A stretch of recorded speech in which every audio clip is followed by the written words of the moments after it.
네 번째 만남. 왜 우리에게 예수만이 길이 되는가?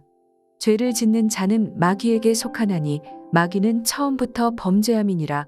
하나님의 아들이 나타나신 것은 마귀의 일을 멸하려 하심이니라. 아멘. 세계적으로 자살률은 계속 증가하고 있으며 대한민국의 자살 증가율도 계속 증가해 OECD 국가 중 1위라고 합니다. 최근 자살이 급격히 늘고 있는 이유에 대해 전문가들은 스트레스를 주요 원인으로 들고 있습니다. 눈부신 문명의 발달과 비례해서 사람들의 스트레스가 더욱 커져 마치 거대한 스트레스의 풀 속에서 헤엄치고 있는 것 같습니다. 이처럼 현대인은 빈번한 천재지변과 무서운 테러의 위협, 그리고 냉혹한 적자 생존의 법칙이 지배하는 지구라는 스트레스의 정글 속에서 질병과 죽음의 공포에 떨고 있습니다.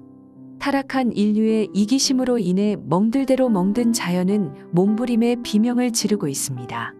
2005년 미국 남부를 연이어 강타한 허리케인 카트리나와 리타의 피해가 채 가시기도 전에 허리케인 스탠이 중미 지역을 강타하여 270명이 넘게 숨졌으며 같은 해 10월 파키스탄 동북부 인도 북경 인근에서 발생한 리히터 규모 7.6의 강진으로 약 4만 명 이상이 사망했습니다. 그리고 이슬람 금식 기간인 라마단 기간 동안 순교를 하면 천국에 갈 수 있다는 그릇된 믿음이 자살폭탄 테러 공격으로 이어지고 있어 많은 사람들이 공포에 떨고 있으며 사상자가 속출하고 있습니다. 이러한 인생의 갖가지 문제를 해결하기 위해 사람들은 선행과 종교와 지식을 총동원하여 저마다 많은 노력을 기울이고 있지만 그 어떤 노력과 종교도 고도의 지식마저도 지구의 재앙과 혼란을 막지는 못하고 있습니다. 왜 그럴까요? 지금 당신을 짓누르고 있는 정신적 고통과 계속되는 실패, 그리고 예기치 못한 질병을 어떻게 해석해야 할까요? 종교 생활을 열심히 하는데도 왜 자꾸만 어려움이 올까요? 우상숭배나 점술, 역술, 굿을 열심히 하는데도 재앙이 끊이지 않는 이유는 무엇일까요? 심지어 교회를 열심히 다니는데도 왜 문제가 해결되지 않을까요? 지구상의 지식과 종교, 선행이 없어서 문제가 온 것이 아니라 영적 문제 때문입니다. 당신이 착하게 살지 못해서 혹은 봉사를 적게 해서 그런 것도 아닙니다. 영적인 문제를 알아야 합니다. 대부분의 사람들이 구원과 삶을 구분하지 못하고 있습니다. 사람들은 대부분 모든 종교는 다 같다고 생각하며 그 목적은 선을 행하는 것이므로 공을 닦고 덕을 세우는 것이 구원의 길이라고 생각합니다. 하지만 기독교는 종교가 아닌 생명 그 자체입니다. 하나님이 주신 생명을 거절하지 않고 받아들이는 사람은 영생을 얻습니다. 이 생명은 바로 하나님 자신이며 하나님이 우리를 구원하기 위해 자신을 내어주셨습니다. 이 기쁨의 소식을 복음이라고 합니다. 종교는 사람이 만들었으나 복음은 하나님이 주신 것입니다. 종교는 사람이 하나님을 찾아가는 것이지만 복음은 하나님이 우리에게 오신 것입니다. 그러므로 종교는 사람의 행위가 기준이고 복음은 하나님의 구원이 기준입니다. 종교는 사람의 행위로 구원을 받으려는 것이지만 복음은 하나님의 은혜로 구원을 받는 것입니다. 하지만 이는 구원받지 못한 자의 멸망 상태를 몰라서 그렇습니다. 최초의 인간 아담과 하와의 타락 이후로 모든 사람은 날 때부터 원죄 아래 태어나게 됩니다. 그래서 세상의 의인은 하나도 없으며 모든 사람은 죄인이라고 했습니다. 원죄는 구원받지 못한 상태를 말합니다. 그 뜻은 창세기 3장에 출현한 사단의 손에 그대로 장악되어 있는 상태를 말합니다. 지금도 공중 권세를 잡고 있는 사단의 노예로 세상 풍속을 쫓아가며 하나님의 진노 아래 있는 상태가 원죄입니다. 멸망 상태는 무서운 것입니다. 그 영이 사단의 영을 받은 상태이며 영혼은 저주 가운데 놓여 있습니다.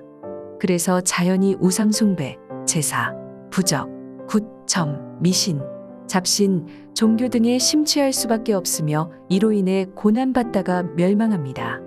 현실적으로도 실패하고 세상을 떠납니다. 그 집안의 3, 4대가 망합니다. 정신적인 병, 악신 들린 병, 이름 모를 병으로 육신이 시달립니다.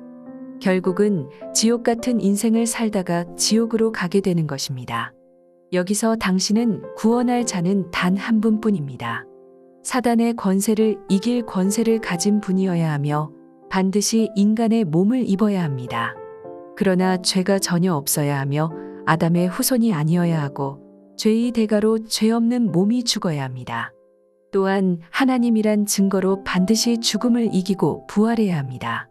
그분이 바로 동정녀에게서 나신 예수 그리스도이십니다. 그분은 하나님이심으로 사단의 권세를 멸할 수 있고 인간을 구원해 낼 수 있습니다. 그 이름으로 명령하면 사단의 세력이 꺾입니다. 현실로도 증명되고 있습니다. 그렇다면 구원이란 어떤 것일까요? 당신은 당신의 행위와 관계없이 영원히 저주받을 수밖에 없는 원죄와 그 결과로 온 허물인 자범죄, 즉 스스로 범한 죄와 조상들의 우상숭배한 죄와 저주 아래 있습니다. 구원이란 여기에서 완전히 해방된 것을 말합니다. 그리고 현재 당신을 사로잡고 있는 사단의 권세와 그 운명에서 지금 당장 벗어나는 것입니다. 사단은 하나님을 대적하다가 하늘나라에서 쫓겨난 천사로서 지금도 인간을 멸망시키려고 속이는 마귀를 말합니다. 또한 내세의 천국 보좌에 앉는 것입니다. 이렇듯 구원이란 단순히 미래의 천국에 갈 뿐만 아니라 당신의 모든 과거 문제와 현재 문제가 해결되는 것을 말합니다. 그래서 당장 현실 가운데서도 증거가 나타납니다. 구원을 받으면 하나님의 자녀가 되고 여러 세대의 증거가 오는 것입니다. 하나님은 하나님의 자녀와 영원토록 함께 하시며 인도하실 것입니다. 이제부터 모든 것을 그분께 맡기세요. 그리고 기도로 당신을 구원하신 예수 이름의 능력을 체험하세요. 기도에는 두 가지 형태가 있습니다. 예수 그리스도의 이름으로 하나님의 자녀의 권세를 사용하는 기도와 하나님께 간구하는 기도가 있습니다. 예수의 이름 앞에는 모든 것이 복종합니다. 다음과 같이 명령해 보세요.